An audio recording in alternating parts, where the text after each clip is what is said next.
Okay, so I've turned off the bright lights, and the only light shining on me now is from the picture window there. And it's so funny. Words are so pointless and so useless. So what am I going to do? Read a journal? Go figure. You know, don't expect me to make sense. I don't expect me to make sense. Expectations, they just get in the way, you know?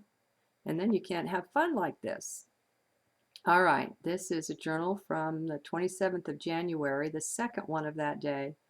The first one was that handwritten one that I read into the camera. And this day was 13 Monkey.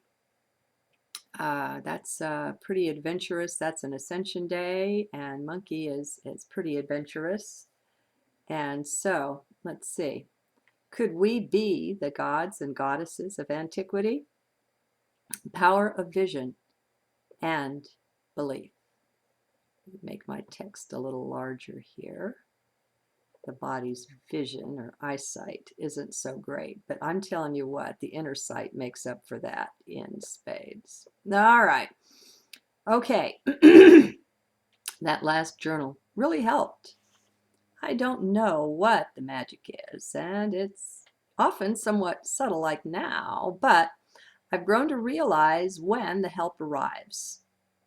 What I'm seeing right now is into the energy that's been hanging around lately. I see what brought it on as well. Gee, do I really want to go there publicly?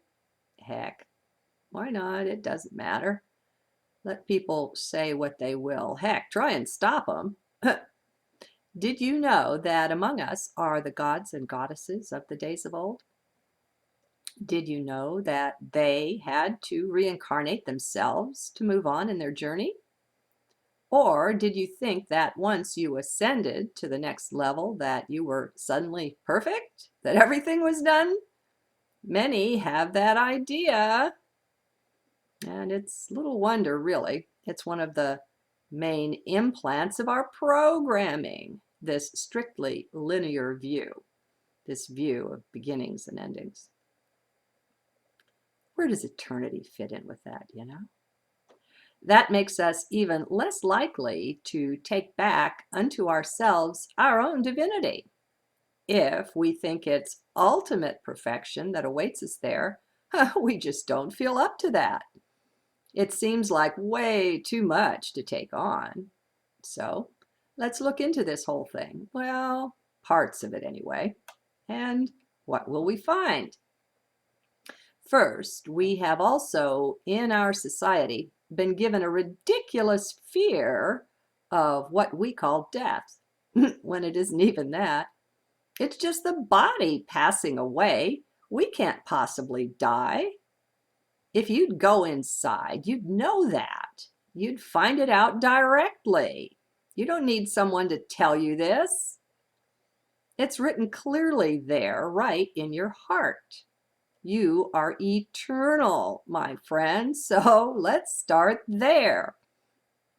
Now, when we take a better look at this death thing, what we see is an ending, yes, but every bit as much a new beginning. Many of us have delved into the NDE, the near-death experience research, to discover this. Often, especially when the body is getting ready to go through a traumatic, painful, or otherwise difficult death, the spirit pulls out before that happens. No need for useless torment, especially when we know we don't die. So, you're eternal. Try that on. Really try it on. It should mess with some of your beliefs. As we pull back from being so very identified with the body, all fear of death fades away. It just goes, and generally we can't even say when. It becomes irrelevant and unimportant at some point. So, be eternal. Step into that. Claim it. It's really yours. Try it on. Let it be a new belief. Actual and true divinity lives right there where you live, but you won't notice it, you won't be able to acknowledge it until you let go of some worn out beliefs. Well, it's also your programming that's going this way, which is nice. We can all simply remember that anything at all, anything whatsoever that limits us isn't real. It's a programmed belief. So let's stop trusting our supposed limits. Sure, the body temporarily has a lot of limits, but you've got to get out of that belief that you are the body. You're simply not. The body is more like a car that you drive. So try that on for size. If it helps, you can remember that you're multidimensional. That means, in effect, you have other selves that are also yourself on higher dimensions. Go into heart and check it out for yourself before you choose disbelief. So, we can acknowledge the body's seeming limits for now. No problem with that. Just realize that even those will at some point bow down before the divinity that you are. For those that truly believe, nothing will be, nothing is impossible. And that means nothing. That's because we really are divinity manifesting here.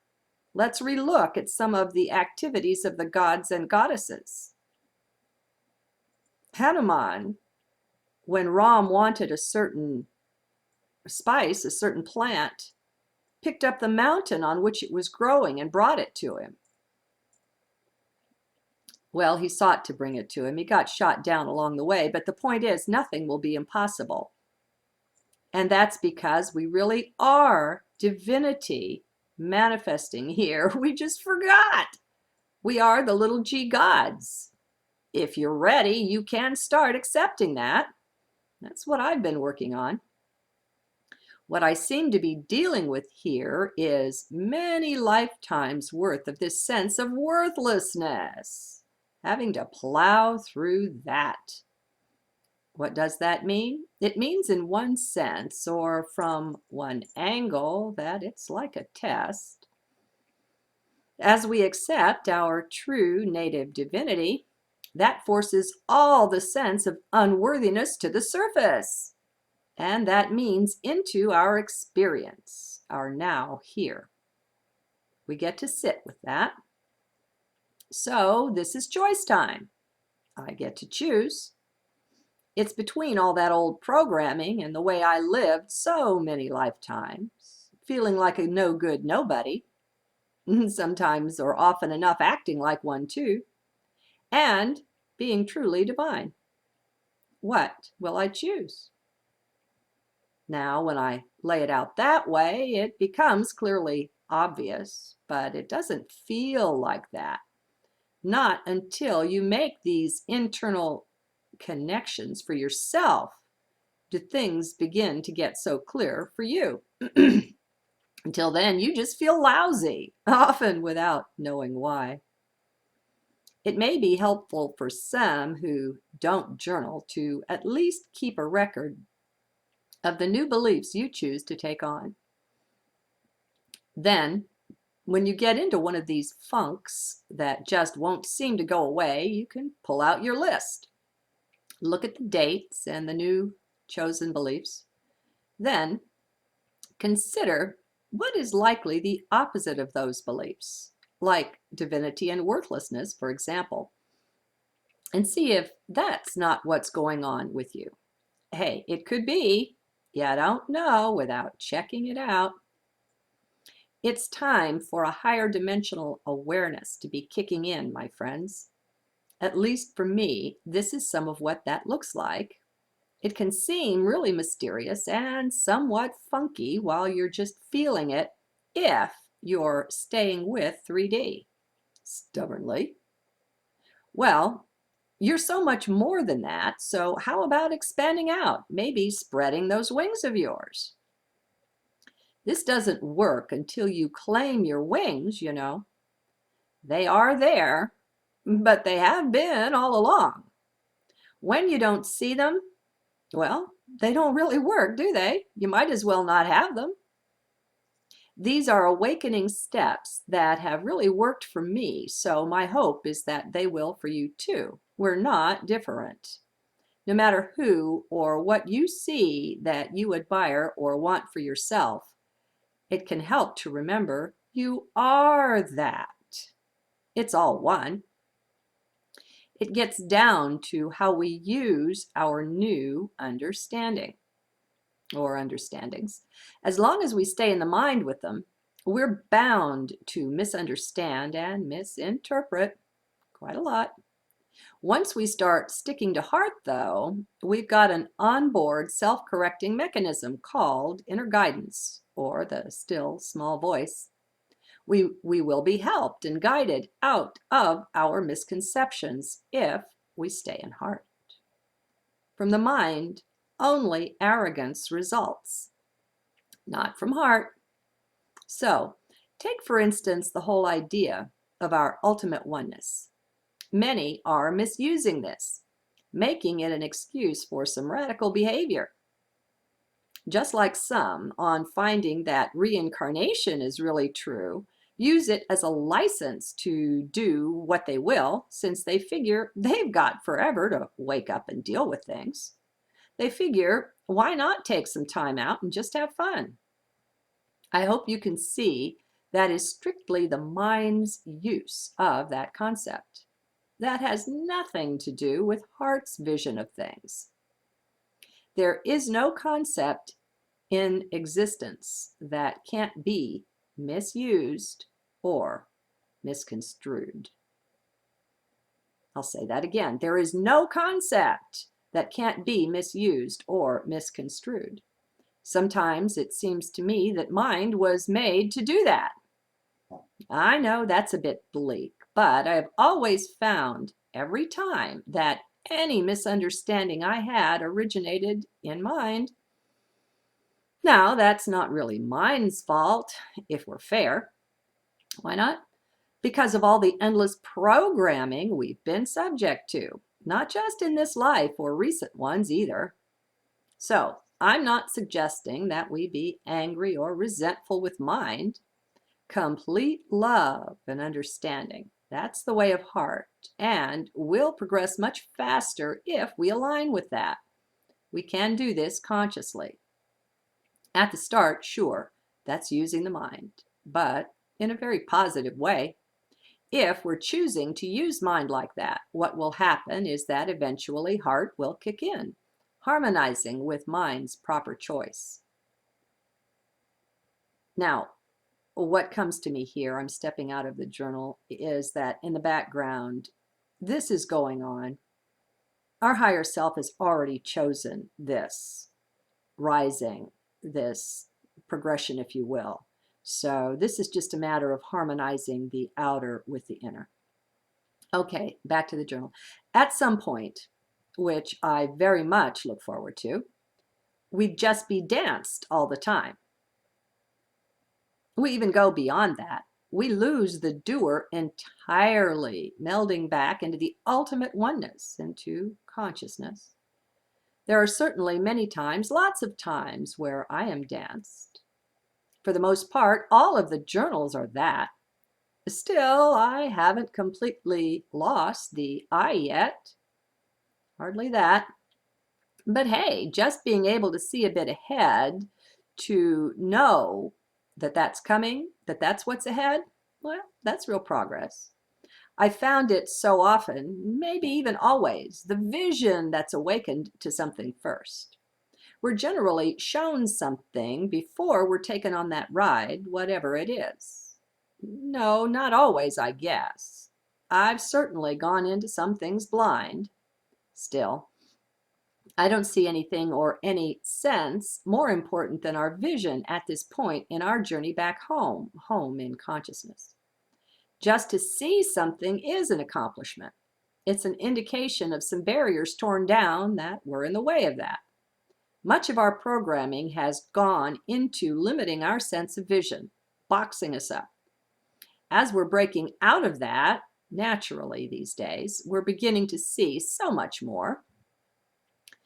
The programmed tendency will be to brush it aside, since what we see will have to do with our native divinity, aspects of that. We're just not used to seeing ourselves this way.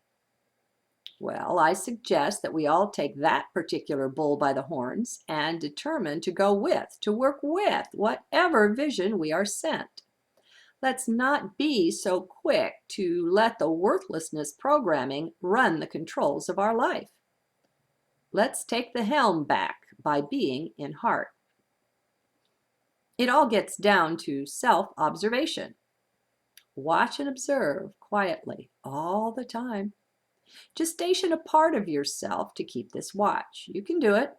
You can actually do anything, though you don't fully know this yet, but you can. So don't limit the self. Play with that.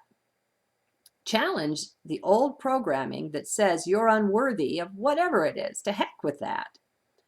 Let's be about casting such stuff off, and very firmly too. Once you see into this stuff, see how that's how it works to limit you, well, it will never again have the power over you that it may have right now. And this is all within your control. We're taking your power back. No, maybe you can't yet command your life to change in this way or that major way, but your insides are totally yours. You reign there. You can take control, and the place to start is with your beliefs. You'll get the most bang for your buck by working on them. That's what I found. How to do that? Pick some new beliefs. Don't get in too much of a hurry, though, or you'll needlessly complicate things. Like I suggested earlier, pick a few new beliefs you'd like to make your own and take them on one at a time. Why go slowly? Well, it makes it easier when the blue funk comes on you to trace it back and find out what's going on. You'll be able to identify, based on what's the opposite of your new belief, just what that old programming, that ancient substance from the subconscious or unconscious mind is coming up. This is really an important stage too, since this provides your choice points. It will be up to you to reclaim your new belief by rejecting the old stuff, the garbage as it is. But you'll have to do this while in the midst of feeling that old garbage, and that won't necessarily be very easy at first. It takes some getting used to. For me, at least, the new self-confidence didn't and doesn't come so easily. So it helps a lot in these cases to know what you're doing, what you're dealing with. There. I hope you noticed that very favorable use of mind I just pointed out. I know I don't often do that, but I want you to know I've got nothing against mind. It's that old programming that's been laced in there that I've taken issue with, not mind itself, which is a really great tool. Mind plays an important part in our waking up. There. Bet you never thought you'd hear me say that. Good day.